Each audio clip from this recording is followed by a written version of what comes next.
So I'm going to speak to you about some of the opportunities doing business with OCE. One of the first things that is a great opportunity is the government said, okay, how can we get these inmates to get jobs outside? Well, one reason, tax credits, free money. We all like free money, like to save money, like to get money. So with some of the tax credits that the government gives to employers to employ ex-inmates, I guess you'd call them, they give a tax credit of about $6,000 per year, up to, I think it's up to 40% of their salary if they work over 400 hours. They also have a great incentive of you can observe the actual inmate doing their work and make sure they're going to be a culture fit, make sure they're going to work hard, make sure they're going to have all the skills that you want them to have inside the job from learning those experiences from OCE. They also have wage reimbursement, which after, I think it's just during the first year, you get $5 of, they'll reimburse you $5 of every hourly salary if they work over 400 hours. So it's great incentives to hire inmates, in other words. Another opportunity of doing business with OCE is helping to strengthen the community. By employing these ex-inmates, you're strengthening the community by giving the public and the inmate himself better opportunities and more experience to manage themselves. And by doing that, they're going to basically resist the backsliding from going back into the prison. I mean, nobody wants to go back into prison. Once you're there, I seriously doubt you want to go back. So they're going to basically, hey, okay, by employing this, I learned these jobs in OCE, let's keep going forward, we'll make it better. Another opportunity is the private versus public sectors.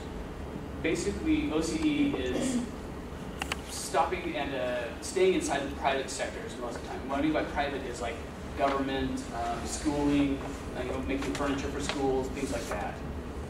But they're just now venturing out to the public, doing laundry services, doing things like they have a new incentive for precision cast parts. They're actually repairing these molds that they do.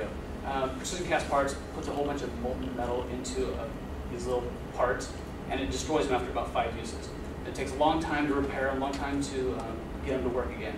So basically it's long man hours, and nobody wants to do that. So precision cast is like, hey, we cannot get people to do this for minimum wage. There's no way. I mean, our turnover is atrocious. So they're like, okay, well, inmates have tons of time, and they decide, okay, this is one opportunity that we can actually use here for the public sector. They like to make, OCE wants to make sure they're not going to put anyone from the public workforce out of a job.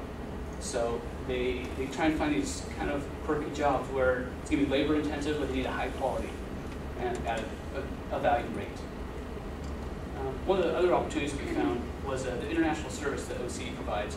They are starting to do call centers now. So instead of having people like going overseas and doing call centers and different types like that, they're doing them in-house now. So I mean, it is a cheaper wage, but at least it's keeping it in the community. And then once that inmate actually gets out of prison, they can actually go do call centers locally. So it's helping to strengthen again the community and stuff. And with that, I'm going to pass this over to Jared, and he's going to talk about the threats.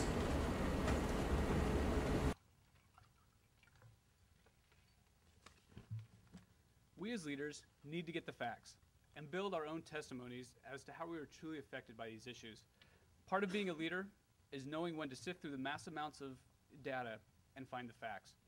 There are a lot of misconceptions about immigration, and as Greg pointed out, we need to look back at our history and realize that the U.S. is still on the right track. Yes, it'll take time. Yes, we will need to do something different. But we need to get, as leaders, we need to get society to have buy-in. We need to get our families, our friends, teachers, religious leaders, politicians, everyone, if we want to succeed. When you become a leader in your organization or your community or your social gathering, it's imperative that you lead by example and keep an open mind about the issues of immigration. Now, all of us have been exposed to the media, and we've seen how the negative connotations about it, but no one is trying to help the problem. So we are asking, as leaders, for you guys to become leaders and help fight for what is right. As we know through our studies, a transformational leader, whether they be involved in business, politics, spiritual organizations, it's important that we address the immigration issues in a way that's reaffirming the American values of family, faith, and freedom. Changes in the law are no substitute for changes in, the changes for attitudes in immigration.